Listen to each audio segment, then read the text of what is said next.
அனைவருக்கும் வணக்கம் நண்பர்களே. இனி வருகின்ற நாட்கள் அனைத்தும் நல்ல நாளாக மாறட்டும். முருகப்பெருமானின் அருளால் நிச்சயம் உங்களுடைய வேண்டுதல் நிறைவேற ஓ முருகா போற்றி எனும் மந்திரத்தை இந்த பதிவில் பதிவிடுங்க. ஒவ்வொரு வீடியோவிலும் நம்ம ஒவ்வொரு கோவிலும் சிறப்பான ஒரு பரிகார தலத்தை பார்த்துட்ருக்கோம். அந்த வகையில் இந்த ஒரு வீடியோ பதிவில் எந்த ஒரு பரிகாரத்தை பற்றி பார்க்க போகிறோன்னா, ஒரே குடும்பத்தில் வெவ்வேறு பார்த்திங்கன்னா ராசி நட்சத்திரத்தில் பிறந்திருப்பாங்க. ஆனால் ஒரே குடும்பத்தில் ஒரே நட்சத்திரத்துலேயும் ஒரே ராசியில் பிறந்தால் ஏற்படக்கூடிய பிரச்சனைகள் சரி செய்ய ஒரு சிறப்பான ஒரு பரிகார தலமாக இந்த ஒரு ஆலயம் இருக்குது. மேலும் இந்த ஆலயத்துக்கு சென்று வழிபட்டிங்கன்னா பார்த்தீங்கன்னா நோய் நீங்கி உடல் ஆரோக்கியம் சிறப்பாக இருக்கும், குழந்தை பாக்கியம் உண்டாகும். அதே போல் சத்ரு பயம் விலக இந்த ஒரு ஆலயத்திற்கு சென்று வழிபடுங்க. இங்கே இருக்கக்கூடிய ஆலயத்தில் சிவபெருமான் அவதரித்த கதை என்னென்னு தெரிஞ்சுக்க வீடியோவை கடைசி வரைக்கும் ஸ்கிப் பண்ணாமல் பாருங்கள். மேலும் நீங்கள் பார்த்தீங்கன்னா இது போன்ற பரிகார தலங்கள் நீங்களும் சென்று தரிசித்திருந்தீங்கன்னா அந்த தலத்தினுடைய பெயரை மறக்காமல் கமெண்ட் பண்ணுங்கள். மேலும் நீங்கள் புதியவராக இருந்தீங்கன்னா மறக்காமல் இந்த சேனலை சப்ஸ்கிரைப் பண்ணிவிட்டு கூடவே இருக்க பெல் பட்டனை கிளிக் பண்ணிக்கோங்க. தனிப்பட்ட முறையில் உங்கள் ஜாதக ரீதியாக ஏற்படக்கூடிய பிரச்சனைக்கு சரியான ஒரு பரிகாரத்தை பெற்றுக்கொள்ள வீடியோவில் டிஸ்கிரிப்ஷன் கீழே ஒரு ஃபோன் நம்பர் கொடுத்துருக்கோம். அந்த நம்பருக்கு நீங்கள் கால் பண்ணி தெரிஞ்சுக்கலாம். வாங்க நண்பர்களே, வீடியோக்குள்ளே போகலாம். சிவனுக்கு எத்தனையோ ஆலயங்கள் இருந்தாலும் இந்த ஒரு ஆலயம் பார்த்திங்கன்னா தஞ்சாவூர் மாவட்டம் ஆடுதுறை அருகே ஸ்ரீ ஆபத் சகாயேஸ்வரர் கோவிலை பற்றி தான் இந்த வீடியோ பதிவில் பார்க்க இருக்கோம். ஆடுதுறையில் அமைந்திருக்கக்கூடிய இந்த கோவில் பார்த்தீங்கன்னா முருகன் அருணகிரிநாதரால் பாடல் பெற்ற பெருமைக்குரிய கோவிலுங்க. சுவாமியின் கருவறை சுற்றி இருக்கக்கூடிய அண்ணாமலையாரின் கண்களும் முருகப்பெருமானுடைய கண்களும் சமதளத்தில் நேருக்கு நேராக சந்திப்பது போல அமைத்ததுதான் இந்த கோவிலினுடைய தனி சிறப்பாக இருக்கு.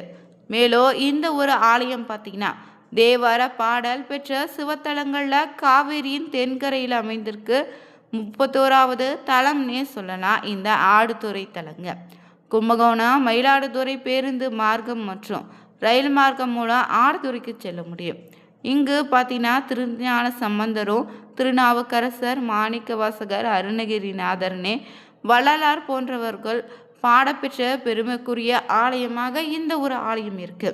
இங்கு பவளக்கொடியம்மை உடனாய ஆபத் சகாயேஸ்வரராக ஈசன் இந்த தலத்தில் அமர்ந்து அருள் பாலித்துட்ருக்காரு. இங்கு தல விருட்சமாக பவள மல்லியோ தீர்த்தமாக சூரிய தீர்த்தமும் சகாய தீர்த்தமும் இருக்குங்க. மேலும் இந்த ஒரு ஆலயம் பார்த்தீங்கன்னா ராமாயண காலத்தோடு தொடர்புடையதாக சொல்கிறாங்க. ராமாயண காலத்தில் மகிஷ்கித்தை நாட்டை ஆட்சி செய்த வானர அரசனாக வாலி இருந்திருக்காரு. வாலிக்கும் மாயாவி என்ற அசுரனுக்கும் பகை ஏற்பட இருவரும் கடுமையாக சண்டையிட்டன. வாலியிடம் தாக்கு பிடிக்காத முடியாம அச்சமடைந்த அந்த அசுரனும் புதர்கள் நிறைந்த இருண்ட குகைக்குள் சென்று ஒளிந்து கொண்டான். தன் படையோடு அவனை தேடி சென்ற வாலி தன் சகோதரனான சுக்கிரவனை குகைக்கு வெளியே காவல் இருக்குமாறு பணிந்துட்டான். பிறகு பார்த்தீங்கன்னா அங்கே என்ன நடந்துச்சுன்னா, குகைக்குள்ளே போன வானரங்கள் அனைவருமே வந்துவிட்ட நிலையில் வாலி மட்டும் வரலை.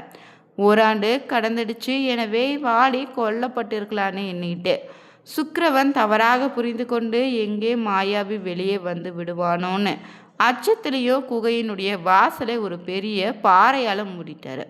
பிறகு நாட்டுக்கு திரும்பி மன்னனாக முடிசூட்டி கொண்டா சுக்கிரவனும்.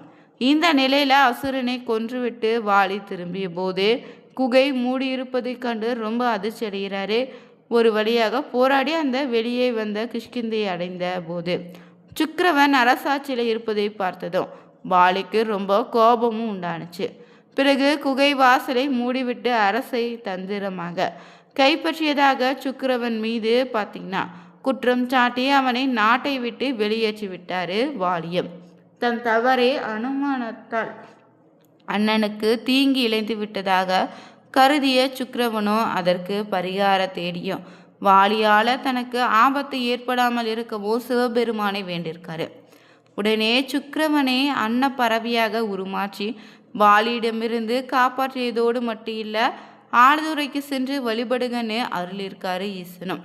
சுக்கிரவனை ஆபத்திலிருந்து காப்பாற்றியதால் இத்தலத்துக்கு ஈசன் ஆபத் சகாயேஸ்வரன்னு அழைக்கப்படுறாருங்க.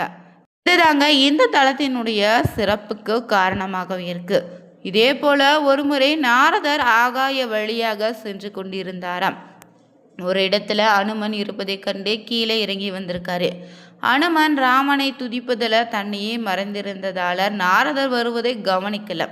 அதனால சினம் கொண்ட நாரதரோ அனுமனினுடைய சங்கீத கலை மறந்து போகுமாறு சாபமிட்டாரு. இந்த சாபத்திலிருந்து விடுபட அனுமன் இத்தலத்து ஈசனை வணங்கி கலைகளை திரும்ப பெற்றாராங்க. அதனால தான் தில்லையில ஈசன் நிகழ்த்திய திருநடன காட்சியை காண தேவர்களோ பிற முனிவர்களோ ஈசனிடம் எங்களுக்கோ அந்த நடனம் காணும் பாக்கியத்தை அருள வேண்டும்னு வேண்டிக்க, அதன்படி இத்தலத்தில் தான் சிவபெருமானும் திருநடனம் ஆடி அருளிருக்காரு. நடன கலைஞர்கள் அவசியம் வந்து வழிபட வேண்டிய தலமாகவும் இது இருக்குங்க. மேலும் இந்த தலத்தில் பார்த்தீங்கன்னா முருகன் அருணகிரிநாதரால் பாடல் பெற்ற பெருமைக்குரிய தலமாக இருக்குது. சுவாமியினுடைய கருவறை சுற்றி இருக்கக்கூடிய அண்ணாமலையாரினுடைய கண்களும் முருகப்பெருமாரின் கண்களோ சமதளத்தில் நோக்கி நேராக சந்திப்பது போல அமைந்திருப்பது இந்த ஆலயத்தினுடைய தனி சிறப்புங்க. குறிப்பாக இந்த ஆலயத்தில் பார்த்தீங்கன்னா ஒரே குடும்பத்தில் ஒரே நட்சத்திரத்தில் பிறந்தவங்க இங்கு வந்து முருகப்பெருமானை வழிபட்டு பரிகார பூஜை செய்து கொண்டாலே அனைத்து பார்த்திங்கன்னா விதமான பிரச்சனைகளிலிருந்து விடுபட முடியும். அதே போல் சிறந்த சிவபக்தரான ஹரத்தர் தினமும் திருநீலக்குடி, திருக்குழம்பியம், திருக்கோலக்குடிக்கால், கஞ்சனூர், திருமாந்துறை, திருமங்கலக்குடின்னு தலங்களை தரிசித்துட்டு இறுதியாக தான் இந்த ஆடுதுறை ஈசனை தரிசித்துட்டு தான் உணவு அருந்து வரோம். ஒரு நாள் இப்படி இருக்கையில் காவேரியின் வெள்ளம் கரை புரண்டோட ஆற்றில் கடக்க முடியாமல் தவித்தா ஹரத்தர் பார்த்தீங்கன்னா, இறைவா இது என்ன சோதனைன்னு புலம்ப, உன்னை தரிசிப்பது எப்படி என்று ஆடுதுறை ஈசனிடம் முறையிட்டாராம். உடனே ஆற்றில் அக்கறையில் இருந்த ஹரிதாருக்கு இறைவன் அங்கேயே காட்சி தந்து அருள் புரிந்திருக்காருங்க. ஆபத்தில் இருப்போரே காக்கக்கூடிய தெய்வமான ஈசனே இந்த தளத்தில் வழிபட்டா இன்னல்களும் பகையும் அகலுங்க. சகல கலைகளிலோ தேர்ச்சி உண்டாகும். உயிருக்கு ஆபத்தான நோயிலிருந்து கூட குணமடையலாம். மேலும் இந்த தலத்துக்கு சென்று வழிபடுவதால் திருமண தடைகள் விலகும், புத்திர பாக்கியம் உண்டாகும், சகல சௌபாகியமோடு வாழ முடியும். வாய்ப்பு இருக்கக்கூடிய நண்பர்கள் தவறாமல் இந்த ஒரு ஆலயத்திற்கு சென்று வழிபடுங்க. நிச்சயம் உங்கள் வாழ்க்கையில் இருக்கக்கூடிய பிரச்சனைகள் படிப்படியாக விலகிடுங்க. மேலும் இந்த ஆலயத்தினுடைய தல சிறப்பு என்னன்னா, காவிரி தென்கரையில் இருப்பதாலோ சுக்கிரவன் வழிபட்ட தலமாக இருப்பதாலோ தென்குரங்காடுதுறைன்னு இந்த ஒரு கோவில் அழைக்கப்பட்டிருக்கு. ஒவ்வொரு ஆண்டும் சித்திரை மாதம் 5, 6, 7 தேதிகளில் சூரியனது ஒளி கிரணங்கள் பார்த்திங்கன்னா கிரணங்கள் வந்து சன்னதிக்கு எதிரே இருக்கக்கூடிய சூரிய தீர்த்தத்தில் பிரதிபலிப்பது கடந்து சுவாமி மீது பட்டு தழுவுதுங்க. சிவனின் தேவார பாடல் பெற்ற 274 சிவ ஆலயங்களில் பார்த்திங்கன்னா இது 94வது தேவார தலமாக இருக்குது. இங்கு தினந்தோறும் கோவில் நடை திறக்கக்கூடிய நேரம் பார்த்திங்கன்னா காலை 6:30 மணி முதல் 12:30 மணி வரையிலோ, மாலை 4:30 முதல் இரவு 9 மணி வரையுமே நடை திறந்திருக்கும். மேலும் இங்கு ஆபத் சகாயேஸ்வரர் திருக்கோயிலில் பார்த்திங்கன்னா ராஜகோபுரம் 3 நிலைகளோடு கிழக்கே நோக்கி அமைந்திருக்குங்க. இத்தலம் பார்த்தீங்கன்னா ரொம்பவே சிறப்பு. தந்தை மகன் உறவில் பிரச்சனை இருந்தாலும் சூரியன் சனி பகவானுக்கு சனி ஞாயிற்றுக்கிழமையில அர்ச்சனை செய்து வழிபட்ட சிறப்பான பலனுங்க. தொழில் மற்றும் பொருளாதாரம் மேம்பட இங்கு பிரார்த்தனை செய்கிறாங்க. பௌர்ணமியில் அகத்தியருக்கு சந்தானாதி தைலம் சாட்சி வழிபட்டா நினைத்த காரியம் நிறைவேறும். கால சர்ப்பதோஷம் உள்ளவங்க சிவனுக்கு அபிஷேகம் செய்து வழிபடுவது ரொம்ப சிறப்புங்க. பிரார்த்தனை நிறைவேறியதும் இறைவனுக்கு அபிஷேகம் செய்து நேர்த்தி கடனை நிறைவேற்றாங்க. நீங்களும் இந்த ஒரு ஆலயத்திற்கு சென்று உங்களுக்கு இருக்கக்கூடிய குறைகளை நீக்கிடுங்க. மேலும் இது போன்ற சுவாரஸ்யமான கோவில் பதிவுகள் தெரிஞ்சுக்கணுமா, இந்த சேனலை சப்ஸ்கிரைப் பண்ணிவிட்டு கூடவே இருக்க பெல் பட்டனை கிளிக் பண்ணிக்கோங்க. பொதுவாகவே நீங்கள் சிவன் கோவிலுக்கு செல்லும்போது வெறும் கையோடு செல்லாதீங்க. சிவனுக்கு பார்த்திங்கன்னா வில்வ இலை கிடைச்சா வில்வ இலையால் அர்ச்சனை செய்து வழிபட வில்வ இலையை எடுத்து செல்லலாம்.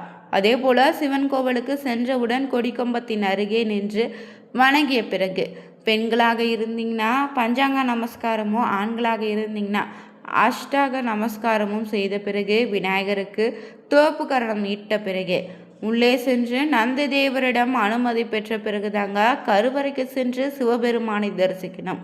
சிவபெருமானை மனதார நினைத்து கொண்டு கோவில் பிரகாரத்தில் சிறிது நேரம் உட்கார்ந்து 108 முறை ஓம் நமச்சிவாயா போற்றி எனும் மந்திரத்தை மனதார உச்சரித்தீங்கன்னா நிச்சயம் உங்களுடைய வேண்டுதல் நிறைவேறுங்க. இந்த ஒரு வீடியோ பதிவு பிடிச்சிருந்தா ஓம் நமச்சிவாயா போற்றி எனும் மந்திரத்தை 3 முறை பதிவிடுங்க. அனைவருக்கும் நன்றி நண்பர்களே.